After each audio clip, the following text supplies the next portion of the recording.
Alright everyone, I got this easy assignment, which is great.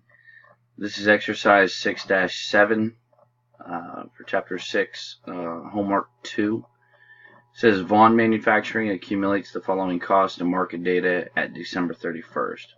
Here's the inventory items, here's the cost data and the market data. This is basically what they paid for the inventory, and this is what the market value is today.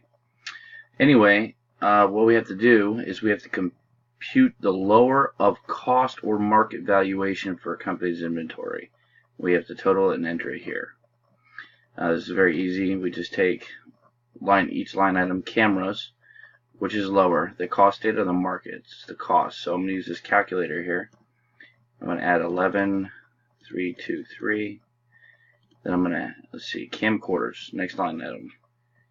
Cost data is 8,000 and change. The market data is real close, but the cost data is less, so we're going to add the cost. So 8,000, $18. Now let's add the last one, DVDs. Cost data is 11 and change. The market data is 9 and change. Cost more. The current market value is less. We're going with that, 99.02. So we just chose which one is less, and that's the rule. So, oops, where'd my calculator go? 29,243. 29,243. And let's see if that is right. Correctamundo. Alright, there's another part, another exercise 6-7. This says part level submission. What they're asking us to do here says Buffalo Industries reports the following for the month of June. And then the question, which you can see I already attempted, got it wrong, but now I figured out how to do it right. Calculate weighted average unit cost. And you put that answer here. Now, what I've noticed that I need to be very careful of is actually reading. I actually started now reading what they want before I even read all of this. It's been helping me. It may help you, I'm not sure. Anyway, they want the unit cost, the average unit cost. Alright, so what we have to do here is we take the number of the units. We have 130. Oh, let me bring up the calculator. Got 130 plus 349 plus 219. Now we don't have a unit cost or a unit cost total cost over here for this one, so we're not going to add that one. So we have 698. So I'm going to write that down. 698. That's our number of units. Alright. And now we're going to add up the total costs of those units. We have 650 plus 2,094 plus 1,533. And that gives us total unit cost of $42.77. So now what we have to do is we take this total cost and we divide it by these total units. 130 plus 490,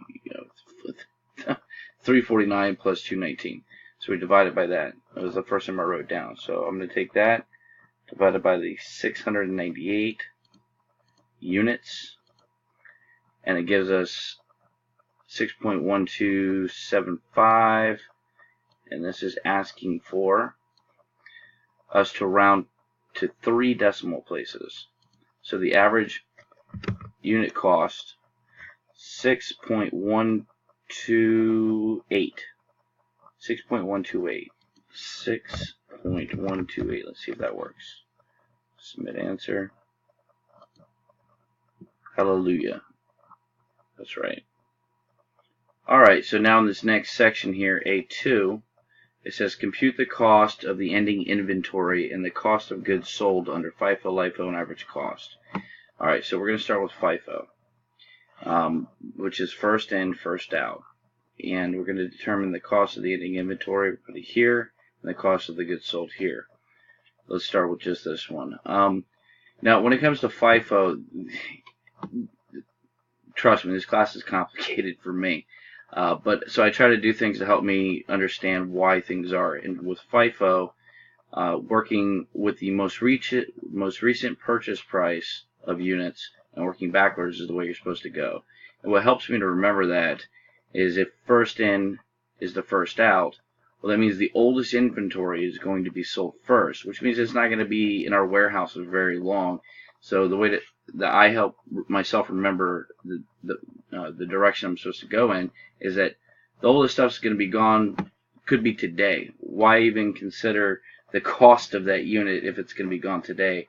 The most applicable cost is the most recent purchases, which will be in my warehouse the longest. That's how I help myself remember. I don't even know if that makes sense to anybody else, but it does to me.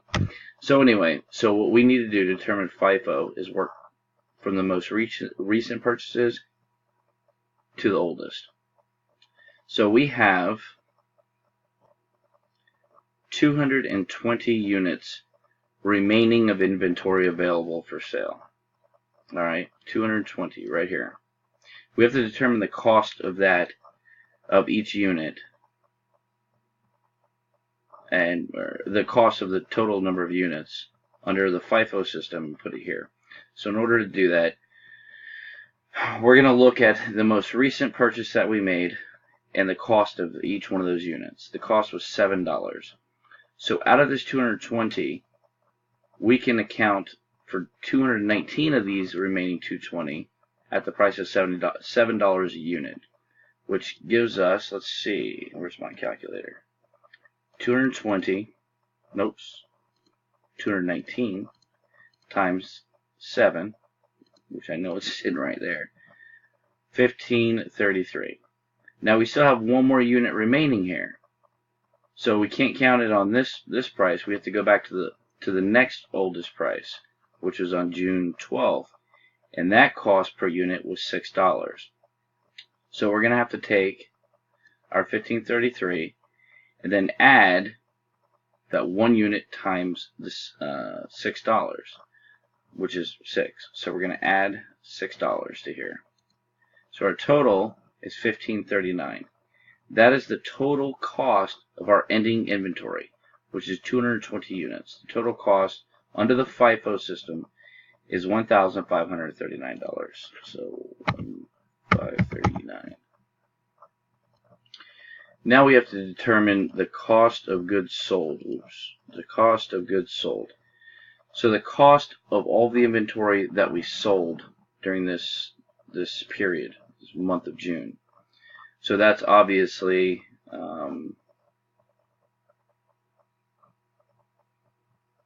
don't know where it is. Okay, I got it. The cost of goods sold. So what we're going to do is determine how many goods were sold. We're going to add up all of these and subtract our remaining inventory. So let's get a calculator out here. And I know we already added this, but let's just do it again. 650 plus 2094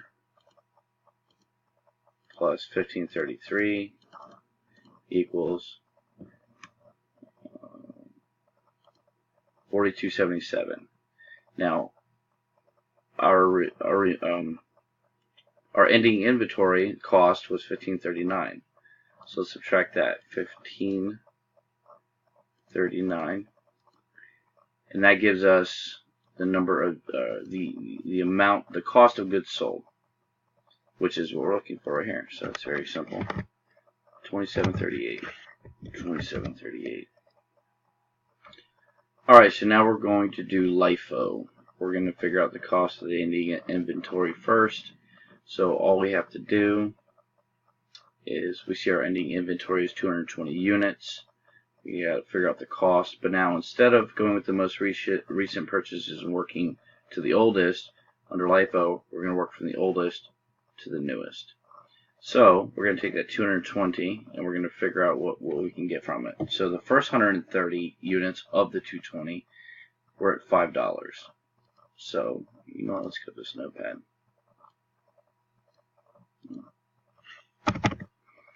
Alright, so we've got 130 times 5, which is obviously right there, 650. Then the rest of that 220 can fall underneath this purchase, which was at $6. So the difference between 220 and 130 is 90. So 90 units at $6 is $540. So $540, dollars plus $650. Let's add that in there.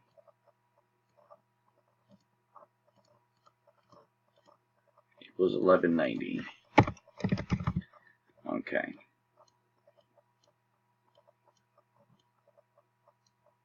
So that is the cost of the ending inventory.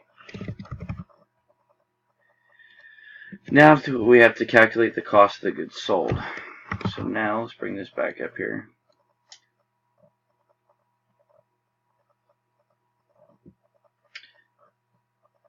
So we're going to take our ending inventory cost under LIFO, and we're going to subtract it from the total costs over here for inventory, which that total right here was $42.77.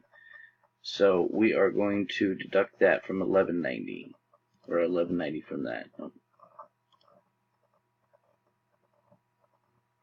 Where's my calculator? There we go.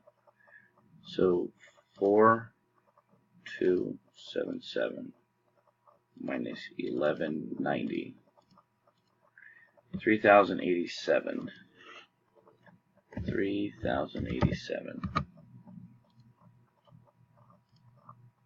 All right, now on to my favorite one, average cost, right here. So what we're going to do now is we're going to take our weighted average unit cost and multiply it by our remaining inventory. So that would be 220 units remaining times our average unit cost, which is $61.28. 61.28. No, that's wrong.